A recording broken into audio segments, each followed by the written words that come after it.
यहाँ पे डांस का कोई दौर नहीं था। डांस का मतलब एक ही चीज़ था, नचनिया, छक्का, पमरिया और नटुआ। तो चाचा लोग बोलते थे थपड़ी बजा करके, हाँ नचनिया, छक्का, कि हमारे इस चीज़ को लेके और घर के टेंशन को लेकर के हमें जाति से भी हटा दिया गया था। ऐसा हो जाता था कि हम लोग को 4 दिन खाने के लिए भी मुश्किल होता था, और कभी दिन में खाते थे तो रात के लिए सोचना पड़ता था कि आज रात को बनेगा क्या। नमस्ते, मैं मोहित खंडेवाल जो स्टॉक दरभंगा में आप सबका स्वागत करता हूं। जी, मैं दरभंगा से हूं। बचपन से ही मैं डांस करते आ रहा हूं। मेरा जन्म यूपी बलिया में मेरा जन्म हुआ है, और जन्म के दौरान मेरी माँ के पास पेमेंट का इशू होने के कारण अपनी पायल को बंधक में रख करके और वो अपने घर जा कर के वहाँ पे मुझे जन्म दी। और जन्म देने के बाद कुछ ऐसा पल आया 12 से 13 दिन के अंदर में कि मुझे फिर से दरभंगा, मेरी माँ 13 दिन का मैं था तो मुझे लेकर के आई। बहुत कठिनाई हो रही थी। माता पिता का एक साथ ना तालमेल होने के कारण घर में काफ़ी झंझट होना, लड़ाई होना, समाज में एक अलग व्यू गया हमारा कि आदमी एक अलग सेंस से देख रहे थे हम लोग को। वो चीज़ को देखते देखते जब मैं 3 साल का था तो एक डांस कंपटीशन चल रहा था। उस समय की टाइम है 1995 की। तो उस समय मेरा एक डांस करवाया गया था जिसमें मैंने भाग लिया था। अब भाग लेने के दौरान मेरा उस समय फर्स्ट डिवीज़न आया। उसके बाद मैं कंटिन्यू गवर्नमेंट स्कूल, पैसा के इशू के कारण कभी वो स्कूल कभी वो स्कूल, गवर्नमेंट स्कूल में ही मैं मूव किया। फिर एक ऐसा समय आता है कि घर का मूवमेंट गड़बड़ाने लगा। घर में छठ करना था माँ को, और जितने भी फैमिली के मेंबर थे, दादाजी लोग या कोई लोग मम्मी को बोले कि छठ हम नहीं करवाएंगे तुमको। तो मम्मी बोली डायरेक्ट भगवान को कि आप जो कहिए, अगर आपकी इच्छा होगी तो होगा, नहीं तो मैं इसी पुराने साड़ी में मैं पानी में खड़ा होकर के मैं छठ कर लूँगी। ये मूवमेंट था। पता चला मुझे तो मैंने माँ को बोला कि मैं देखता था कि रोड पे बहुत से आदमी लोग बोरा बिछा करके, और अर्थी पत्ता होता है जो रेड कलर का होता है और बद्दी होता है। तो मैंने कहा कि हम लोग के दादाजी का एक अच्छा बिजनेस चलता है, तो मैंने कहा कि आप मुझे कुछ 200-300 रुपये का पूंजी दीजिए और मैं उस पूंजी को यूज करके मैं सेल करूँगा और उसका जो भी पैसा होगा मैं आपको रिटर्न करूँगा। मैंने डिसाइड किया कि हाँ मुझे करना है, शर्म नहीं करना है। और उस दौरान मैं डांस करता था, पर उस समय कोई जानता नहीं था मुझे, तो मेरे लिए बहुत इजी था और मुझे बस इतना ही टारगेट था कि मुझे कुछ पैसा अर्न करना है और पेरेंट्स को देना है ताकि वो छठ कर सके, क्योंकि फेस्टिवल से मेरी बहुत ज़्यादा रुचि है। तो मैंने माँ के साथ गया दादाजी के यहाँ। दादाजी से मैंने वो बद्दी ये सारा चीज़ लिया। सुबह 4 बजे उठना, फ्रेश होना और जा करके गुदरी बाज़ार में मैं बैठ गया। मैंने सेल किया और उस सेल के दौरान मैंने देखा कि इसमें ज़्यादा अर्निंग नहीं, क्योंकि बचत समझ के कोई ठग लेता था। कोई जो मैं 5 में बेचता था तो वो मुझे 3 में ही ठग करके ले जाते थे कि अब मुझे डर भी रहता कि मैं कहीं मेरा सेल ना हो तो फिर मैंने देखा कि एक बच्चे सब वहाँ पे मूव कर रहे हैं और वो प्लेट में पान और सुपारी बेच रहे हैं। और वो मेरे लिए उस समय मेरे लिए बहुत ईजी था। तो मैंने भी वो बच्चे को देख करके और 15 रुपया में मैंने एक पान का एक थैली खरीदा और पूरी रात जग करके मैंने उसको 4 पान सुपारी डाल करके रस्सी से बांध करके और रात के टाइम में मैं रख दिया। ठंड का टाइम होता था और सुबह में उसी जगह पे मैं 5 सुपारी 5 सुपारी 5 सुपारी ये करते हुए 5 दिन के अंदर में मेरी फर्स्ट कमाई हुई थी। उस समय एक बॉक्स में पूरा कॉइन्स बढ़ गया था मेरा, वो था 495 रुपया। और मैंने अपनी माँ को दिया। मेरी माँ रोने लगी कहे कि मेरा बेटा ला करके दिया। और किसी तरह नारियल आया और माँ की। और उसके बाद से मैं कंटिन्यू मार्केट में डांस सिखाते गया। यहाँ पे डांस का कोई दौर नहीं था। डांस का मतलब एक ही चीज़ था, नचनिया, छक्का, पमरिया और नटुआ, ये चीज़ था। और जिस समय हम डांस कर रहे थे तो उस समय कोई DID या सुपर मॉम ये सब चीज़ नहीं था। ये सब चीज़ आया आपको 2008-9 के बाद ये सब आना शुरू हुआ। तो उस समय हम लोग के लिए बहुत बड़ा बात था और हर जगह हम ऋतिक रोशन का स्टाइल या सलमान खान का स्टेज पर नहीं कर सकते थे, कि इसलिए नहीं कर सकते थे क्योंकि वैसा कल्चर ही नहीं था। यहाँ पे चलता था डोमकच, झरनी, झिझिया, ये सब चीज़ चलता था और जो भी देशभक्ति गीत होता था।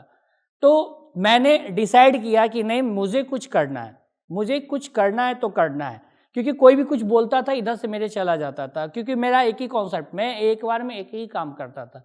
टारगेट मैं किया, एक धोती मैंने पुराना लिया, उसको मैंने ऑरेंज कलर में कलर कर डाला।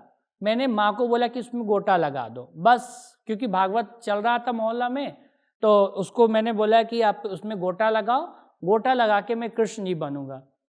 तो मैं वो गोटा लगवाया, मैं उसको पहना, तो एक लिपस्टिक से ही मैंने आइज़ का मूवमेंट, आइज़ पे मैंने लगाया, चीक पे मैंने लगाया, पाउडर मैंने यूज़ किया, और वो चीज़ लेकर के मैंने भागवत में दुर्गा जी कभी बना, कभी कृष्ण बना। मार्केटिंग में व्यू जाने लगा मेरा, और उसके बाद धीरे धीरे करते करते 2002 में खबर आया कि फलाना का बेटा है, वो डांस करता है, नाचता है, उसको बुलाओ, वो अग्रसेन पूजा होता है मारवाड़ी अग्रवाल का, तो ये मेरे बेटा को डांस सिखा देगा। फर्स्ट टाइम की बात है।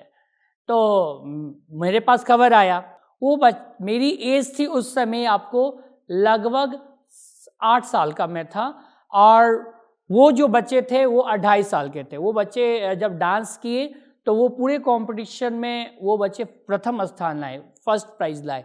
और उसी दौरान से मेरा मार्केट में एक प्रचार होने लगा कि डांस टीचर है, डांस टीचर है, मेरे घर आइए, मेरे घर आइए। उस समय 50 रुपये में जा करके डांस सिखा रहा था, जबकि मेरी आयु भी बहुत कम थी, हाइट में मेरा 8 साल के बच्चे के अनुसार से था मेरा ये।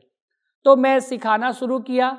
डांस सिखाने के दौरान यहाँ तक तो ठीक था कि डांस सिखाना है, तो ऐसा होता था हमारे साथ कि आप गए सिखाने के लिए, बच्चे को 4 बजे सिखाना था, और बच्चे स्कूल से आए, बच्चे सोए हुए हैं। मोहित तुम अभी आए हो? अरे अभी जाओ यहाँ से, भाई मेरा बच्चा भी स्कूल से आया क्या, तुम भी नाच गाना, मेरा बच्चा भी ऐसे ही, अभी जाओ यार, अभी जाओ। पर मैं क्या करता था कि मैं वहाँ से निकल के मैं एक अलग एरिया में जा करके उसके जस्ट के बिल्डिंग के बगल में खड़ा हो। क्यों? क्योंकि मुझे ये पता था कि मेरा 30 दिन कंप्लीट होगा, मुझे 50 रुपया मिलने वाला है। ये नहीं दिमाग में था कि वो मुझे बेइज्जत करके निकाली है। मेरा टारगेट ये था कि मुझे काम करना, मेरा 50 रुपया आएगा, वो 50 रुपया मेरे लिए बहुत इंपॉर्टेंट है। फिर ऐसे करते हुए मेरा मार्केट बना। फिर एक दिन मैंने महिला लोग को एक डांस सिखाया, ग्रुप में डांडिया मैंने सिखाया। उस दौरान भी जब मैं सिखा रहा था बहुत निष्ठा से, मतलब ऐसा हो जाता था कि हम लोग को 4 दिन खाने के लिए भी मुश्किल होता था, और कभी दिन में खाते थे तो रात के लिए सोचना पड़ता था कि आज रात को बनेगा क्या, रात को बनेगा क्या। ये मेरे लिए सबसे डिफिकल्ट था। तो मैं जब सिखा रहा था तो उसमें से एक महिला कहती हैं, जस्ट उस दिन जो मुझे धक्का लगा कि कैसे पेरेंट्स के बच्चे को कमाने के लिए भेज दिए है। ये बात मैं सुना, और जो एक अंदर का फीलिंग था ना कि जो सिखाने का भाव था वो मेरा चेंज हो गया, ऑटोमेटिक चेंज हो गया। ये नहीं देख रहे कि एक लड़का आकर के सिखा रहा है, बच्चों को ज्ञान दे रहा है, बता रहा है, पर ये क्या हो रहा है मेरे साथ। तब मैंने स्टॉप किया, मैंने एक सेंटर लिया, एकेडमी लिया, एक प्लेस लिया, और प्लेस लेने के बाद मैंने एक जगह होकर के सिखाना शुरू किया। कभी बच्चे सीखते थे तो पेमेंट नहीं करते थे, कभी पेमेंट करते थे तो पेमेंट हाई हो जाता था, मेरे लिए बहुत डिफिकल्ट होता था। कभी घर में झगड़ा हो तो चाचा लोग बोलते थे थपड़ी बजा करके, हाँ नचनिया छक्का, इस चीज़। तो ऐसे ऐसे करते हुए हम आ रहे थे। इसी दौरान एक दिन इस सारे बात को लेकर के मेरे दिमाग में इतना है क्या, सारे परिवार का बात, कि नहीं आज हमको क्या करना है कि आज कुछ तो कर ही लेना है। मच्छर अगरबत्ती जो होता है वो मैंने खा लिया, और ये देखिए बेवकूफ़ी थी मेरी, मैं खा लिया। बस सोचा कि तो सुबह में तब तो हम भगवान के पास होंगे, आकाश में उड़ेंगे, अब क्या दुनिया से लेना देना भाई। सुबह उठ के देखते हैं कि लूज मोशन हो गया, पर मरे नहीं। भगवान को स्वीकार नहीं था कि ये लड़का आए। फिर मैंने सिखाया, फिर मैंने ग्रुप प्लान बनाया। ग्रुप बनाने के दौरान क्या हुआ कि ये टारगेट मुझे मिला कि स्टेज पे उतरना है एक प्रोफेशनल तरीका से, कि कैसे डांस ग्रुप बनता है। तो मैंने मेरी एक स्टूडेंट थी चांदी, उसके माध्यम से मैंने कैंप लगाया निःशुल्क महिला के लिए, लड़की के लिए, जो लड़की फ्री में सीखना चाहती, जिनके पास पैसा ना भी हो वो आकर के सीखे। तो मैंने कैंप लगाया जिसमें 60-70 लड़कियां भाग ली, जिसमें से 5 लड़की को मैंने कहा कि तुमको 2 साल फ्री में सिखाएंगे और मेरे साथ तुमको स्टेज शो भी करना है और तुमको हम पेमेंट भी करेंगे। तो 5 में से वो लड़की 3 महीना के अंदर में एक लड़की बची जिसका नाम था तन्वी, वो रही। और हम लोग कंटिन्यू स्टेज शो, जहाँ जहाँ आर्केस्ट्रा, हमारे बिहार में आर्केस्ट्रा बहुत होता है, भोजपुरी गाना का जो अश्लीलता है वो बहुत चलता है। तो हम लोग बोले कि नहीं, ये चीज़ हम लोग ख़त्म करेंगे मार्केट से, और हम लोग मैथिली जो प्रथा है या हमारा लोकगीत है, लोक प्रथा है, उसको उजागर करेंगे। तो जहाँ जहाँ यहाँ पे जाकर के आपको हो रहा था भोजपुरी का आर्केस्ट्रा, वहाँ जाकर के हम लोग राम, सीता, दुर्गा, गौरी या झिझिया, डोमका, झरनी, ये चीज़ हम लोग करना शुरू किए। जो मार्केट में चाहिए था फन, वो फन हम लोग अपने आर्ट से डांस के रूप में हम लोग दिखाना शुरू कर दिए। उसके बाद किस्मत में लिखा हुआ था, ऑटोमेटिक कॉल पटना से आने लगा कि मोहित जी आपको इवेंट देना है। फिर दिल्ली से फ़ोन आने लगा। फिर ऑटोमेटिक जो मेरा मार्केट व्यू 2000 3000 था, 5000 10,000 25-50 लाख कैसे बढ़ गया मुझे पता नहीं चला, और हम लोग कंटिन्यू काम करते रहे।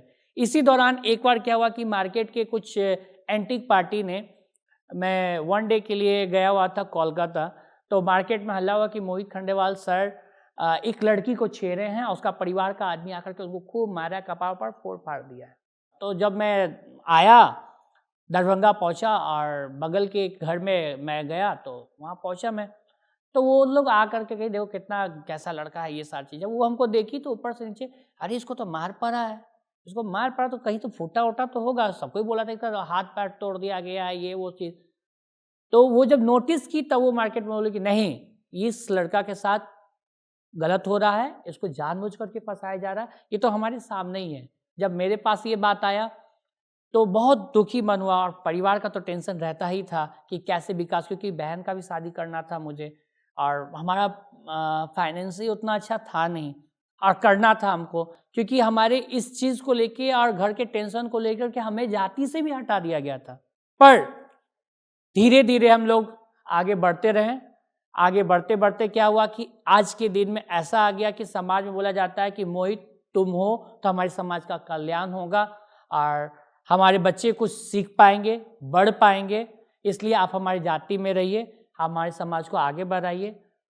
तो हम लोग ये चीज़ को करते गए, और धीरे धीरे करते करते आज की डेट में हमारी एकेडमी पूरे बिहार में 8 से 9 जगह हमारी एकेडमी चल रही है, और अभी लेटेस्ट में कोलकाता में भी ओपनिंग हुई है हमारा हावड़ा के पास एकेडमी, और कंटिन्यू हम लोग इवेंट करते जा रहे हैं, और हमारे बच्चे भी इवेंट कर रहे हैं, और एक बड़े स्केल पे हम लोग काम कर रहे हैं। कहा जाता है ना कि कोई भी काम को अगर आप दिल से कीजिए और कंटिन्यू कीजिए, आपको छेड़ेगा बहुत कोई, छेड़ेगा तो मन से आपको नीचे करेगा बहुत कोई।